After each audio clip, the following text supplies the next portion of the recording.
Hello, hello, hello. Welcome, guys, to the Smell the Leather Cricket Podcast, where we discuss all things cricket from an average Joe's perspective. Joining me is my co host, Gaurav Bajaj. And Gaurav, I hope you saw yesterday's game where Mumbai were absolutely belligerent on Delhi Capitals, and it was just a complete one sided show.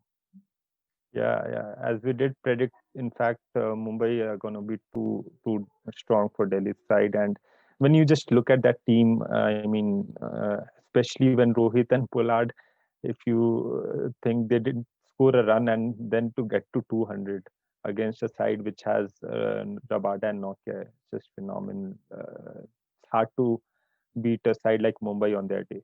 It really, really was. And Delhi probably lost the match in the first 6 overs of their chase. And I think we did really well on our Dream 11 teams as well. So, guys, if you want more of those predictions, we have a separate video out for today's game, which is SRH versus RCB. And that video should be out by the time you're watching this. So be sure to check that out. Let's move on to today's game. It's a knockout clash, SRH versus RCB. What are your thoughts? Yeah, look, RCB has just again like pretty much like Delhi, they have fallen off the cliff, four consecutive losses, and just goes on to show how well they played in the first half of the tournament to actually qualify despite losing four on the trot. But yeah, they have a lot to think about. Their batting order has not performed well. And Hyderabad on the other hand, they have just raised their game to the next level.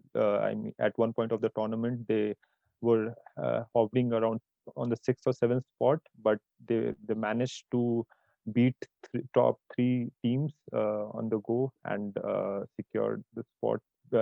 Also because of their good run rate. So yeah, it's a tale of two uh, d- uh, teams coming off wins and losses. So yeah, should be a good game.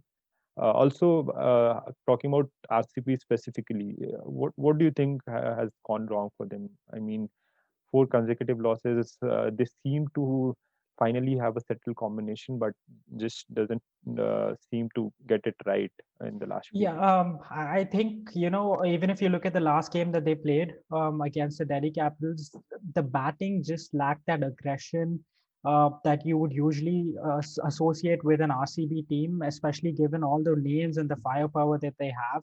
I think past the top four, they really don't have much depth, and that's probably holding them back from really launching out an all-out attack with the kind of names that they have in their team.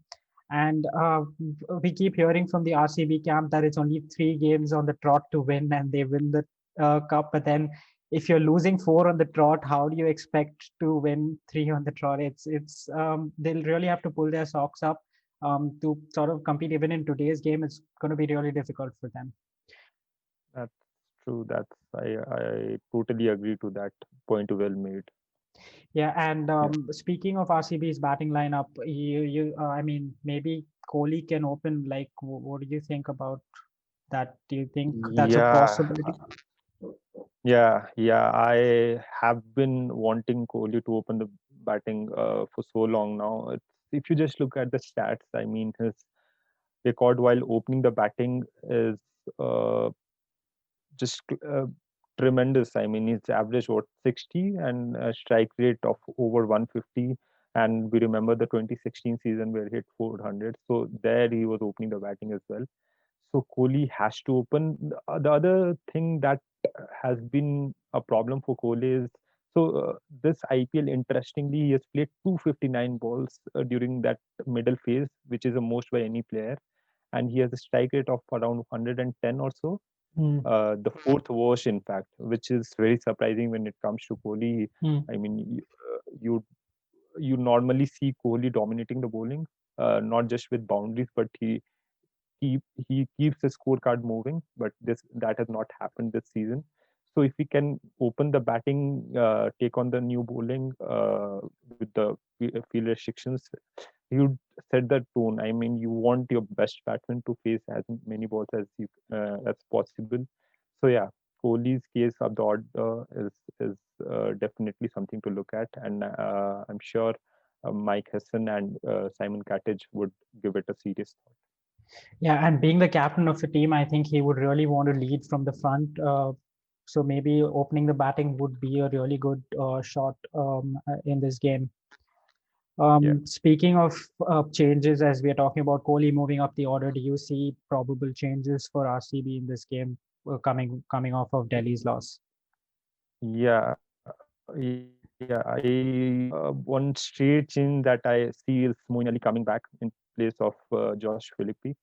Now, the reason being, Josh Philippi has shown some talent. He has scored some decent 25s and 30s, but this doesn't seem to adjust to these UAE conditions. And Moeen Ali coming back would give them that assurance between Kohli and De Villiers. Now, if you see Kohli, RCB's middle order, not just Kohli, Padikkal, and De Villiers, they have faced a lot of balls, but their strike rate has not been up there while facing the spinners. So it's somewhere around 120, 110, and 107 respectively for those three players. And when we look at someone like Moeen Ali, so since 2018, his strike rate has been 160, which is the highest amongst any of the Bangalore batsmen. Also, Hyderabad's spin attack, they have Rashid and Shahbaz Nadeem. Both of them, one being the leg spinner and the left arm spinner. So bringing in a dynamic left hander would tackle that threat as well. And the more Moeen Ali faces off Rashid, the lesser De Villiers would have to face him. Yeah, which gives De Villiers a chance to exploit the last 6 overs and where his strike rate is around 230. So it works well both ways that you get best of De Villiers and not get to face Rashid and Shabaz Nadim. Shabaz Nadim did get him out the last game as well. So yeah, Moeen Ali coming in back in, and he'll also give him that option of sneaking out 2 or 3 overs, especially with Modest not fit. We don't know whether he'll be a part of the team or not, and the same goes for Saini. So you need that extra cushion of bowling options as well. So yeah, Moeen And Ali let's is a not very good forget, option. Moeen Ali is a very sweet timer of the ball, and he would probably provide that confidence to the top four that yeah, there is firepower still left in the bench once they're doing their jobs.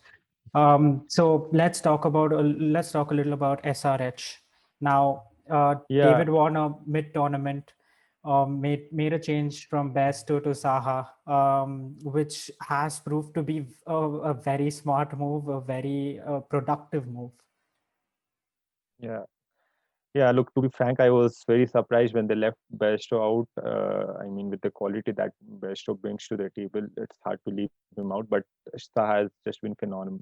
I mean, not just the spinners, he has taken on some real good fast bowlers, Nokias and Rabadas as well. And let's not forget his keeping. When you have someone like a Rashid Khan in your team, you need a solid keeper. And I mean, Shah is probably the best wicket keeper in the world. If you just talk about the quality of wicket keeping, Shah is right up there. We have seen in test matches as well. So he brings that to the table as well. Also, Jason Holder, I wanted to ask you. Jason Holder has always been underrated as a white ball player. I mean, For even sure. when we talk about all rounders, we talk about Pandyas and Stokes, but somehow Holder always goes under the radar. What do you think Yeah, of his this inclusion is a performance? guy who picked up West Indies from the rut, and he's lifted the team to a very respectable position now. And you've got to give props to the guy for that. He just shows, even in the few games that he's played this tournament, he just shows why he's so valuable. He's been contributing with the ball effectively, opening the bowling, and also through the middle overs, and also with the bat, he's been contributing a bit. So he's a very good inclusion in SRH's side. They really have made two very good changes to their side from the initial stages of the tournament. Yeah, for sure. Also, it gives them the assurance to go hard at the top with when you have someone like a Holder down the order. So guys like Warner and Saha and Pandays can go hard. So yeah, Holder brings a lot to the table. Also, Shabazz Nadeem, I think he last game we saw his carom ball. He's been saying that he's developed his carom ball over the last 2 years, and it's very heartening to see the guy perform well. And after he didn't have the best of the starts to the tournament, but then now he's really coming into his own. Last game, I think he had a twofer for 26 or something in his 4 overs, which is pretty great. And yeah, looking forward to seeing him today as well. Do you see any changes for SRH from their last game?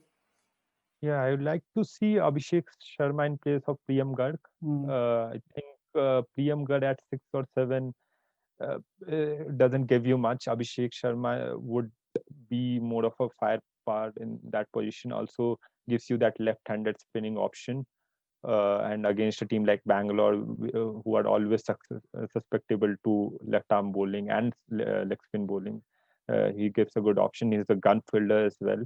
So that would be my only change for Hyderabad. Do you see any changes apart from it? No, I would actually go for the same change because, again, as you said, for the same reasons. Also, this they're playing at Abu Dhabi, which Yeah. is which makes the toss very, very important given the stats at Abu Dhabi and the last 5 games record. So, it you would rather have the bowling option if they choose to. I mean, if they are put into bat, bowl second. Yeah, I agree. I agree to that part. So speaking of the toss, like it's pretty important, and given it's Abu Dhabi, it's purely going to be based on luck now, and the team batting first is going to be at an advantage for sure. How much of an advantage depends on how those other team bowls, but then it's a definite advantage. For sure, for sure. I mean, we have seen the dew setting in and heavy dew, so bowling becomes difficult for sure. But then, on such a big occasion, you can't depend on toss. I mean, Mm, you see champion teams like Mumbai. They yesterday they just took the toss out of the equation. pretty When much. you post 200 and it doesn't matter how much of a due there is, if you have runs on the board, the pressure is always there. But yeah, whoever wins the toss would like to bowl first, but you wouldn't want to go with the mindset that if you lose the toss, half the match is gone. Yep. And one segment that we like to do on the show is choosing key players. So Gaurav Yeah, Bajaj, give me a key player for SRH as well as RCB. yeah. My key player for SRH is Rashid Khan. Now, Okay. Rashid Khan has a great record against Bangalore, even though he hasn't picked many wickets against them, but it's just that uh, the dot balls that he bowls, the consecutive dot balls, and also he's got De Villiers and Kohli out previously as well. So that helps other bowlers. And pretty much like Bumrah, he holds that bowling lineup together. So yeah, Rashid would be my pick for SRH. I'm very keen to know about yours because, as always, you would have a different opinion on this. Yeah, my pick for SRH's key player would be David Warner right at the top. My reason being, just look at yesterday's game. The way they started off Mumbai, it just set the tone for the rest of the game, and they never let go of that dominance that they held over Delhi Capitals right from the get-go. So I think it's very important, going to be very important for Warner and Zaha at the top to set that tone. Given after them, there's Williamson to do the holding job, but then they are the two premier batsmen. I see them as the two premier batsmen for SRH, and I feel like David Warner is going to have another cracker of a game. Yeah, good choice. What about RCB though? Who's your key player for RCB? RCB, I think I would go with AB de Villiers. We all know his capabilities and what he can do on the day when he gets in that mode. Um, I it's just going to be great to see Mr. 360 do something that he's done a lot over the past few years now. What about your Yeah, RCB pick? it's hard to argue on that, but I would pick Kohli. I mean, it's a big match, and especially if they do win the toss and chase. I mean, the one player you would want to have in your team is Virat Kohli while chasing, and he has been in good touch. The strike rate has not been up to the mark, but he has scored 460 runs. So the runs are coming, and with a player like him, you know you would get 2 or 3 wins out of him. And big matches, he knows how to handle the pressure. Virat Kohli is all you want in a chase. So yeah, my pick would be Virat Completely, Kohli. completely agree. Completely agree. Let's on that note, let's move on to some trivia for this game. So Yeah, one of so we'll just discuss a few interesting stats and figures, yeah, and then move on to our match prediction. So one thing I saw was that RCB's death overs in the last 4 games, they've scored 44 for 4, 35 for 4, 27 for 3, and 49 for 5. That's a key area of the game, and they have faltered in the last 4 games, and that's why yeah. it That's very also important. And they've also that's yeah. where if you see a team like Mumbai wins the game, they ace the first 6 overs and they ace the last 6 overs, both while batting and bowling, like we did see yesterday. And that's where RCB is lacking. So very important and very good point. And the other side, which is the bowling side of things. Now, if you look at Chris Morris, who came into the tournament against Chennai, if I remember correctly, and got those 3 quick wickets in the beginning. But then after since then, if you look at his last 4 games, he's taken just 2 wickets at 55, and his economy rate being 9.43. So that's another area they really have to look at. As you said, we don't know whether he's going to be playing today or not. But then if he is, that definitely has to change if they want to win this game.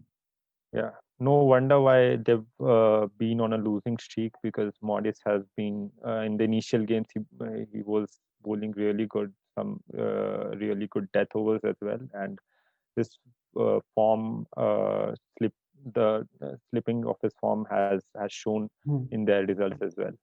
The other interesting fact, though, which Sandeep Sharma would be proud of, is he's got Virat Kohli 7 times. That's an Wow. IPL Okay. record. And now I mean, if you get Virat Kohli out Hmm. 7 times, and in general as well, Sandeep Sharma has 108 wickets in 90 games, and it's pretty much similar to Bumrah's IPL record. But somehow, because he's not a 6 foot 5 inch or bowls at 140, so that he always goes under the radar. But I think is a super bowler to have, and pretty much filled the gap what Bhuvaneshwar had left. Hmm. So yeah, Sandeep Sharma has been great for them. For sure. I hope you guys enjoyed this segment. Now we'll move on to our match predictions. Gaurav, you got your prediction absolutely spot on yesterday. What's your prediction for today? Yes, see, again, purely on the form that both the teams are going through, I'd pick SRH. Also because they have been here more often than Bangalore, and there Hmm. will be just that tingling feeling in Bangalore side, because this this happens every year, that oh, now this is gonna be our year, this is gonna be a year. But SRH has been there and they've done it, and they've got some good players. The form has been good, so I would pick back SRH. But if Kohli comes good, this is going to be Bangalore's game. What about you, That's a though? very Again, good choice. it should be interesting to listen to I'm your point. I'm actually with you on this one, because purely for the fact that I don't see that spark in RCB since the last 4 to 5 games. They just seem flat as a team, and you can't go into the playoffs with that kind of a demeanor for your team. SRH, on the other hand, they've just shown even against Mumbai in their last game that they are a very, very strong side. RCB has the names though, but then again, it's on the day, what you do on the day, and I think SRH is going to go for the win today. Agreed. Guys, if you enjoyed that and you want to look at our Dream 11 predictions, as I said at the beginning of the video, we have another video for that out as you're watching this one. And thank you so much for watching, and we'll catch you right after the SRH RCB game. Also, guys, do look at this video, because last game, Adit got his team absolutely spot on. So you must look at this Dream 11s if you want to win big. Thanks a lot. Thanks a lot, guys. Thanks, Gaurav. It's been a pleasure. Yeah.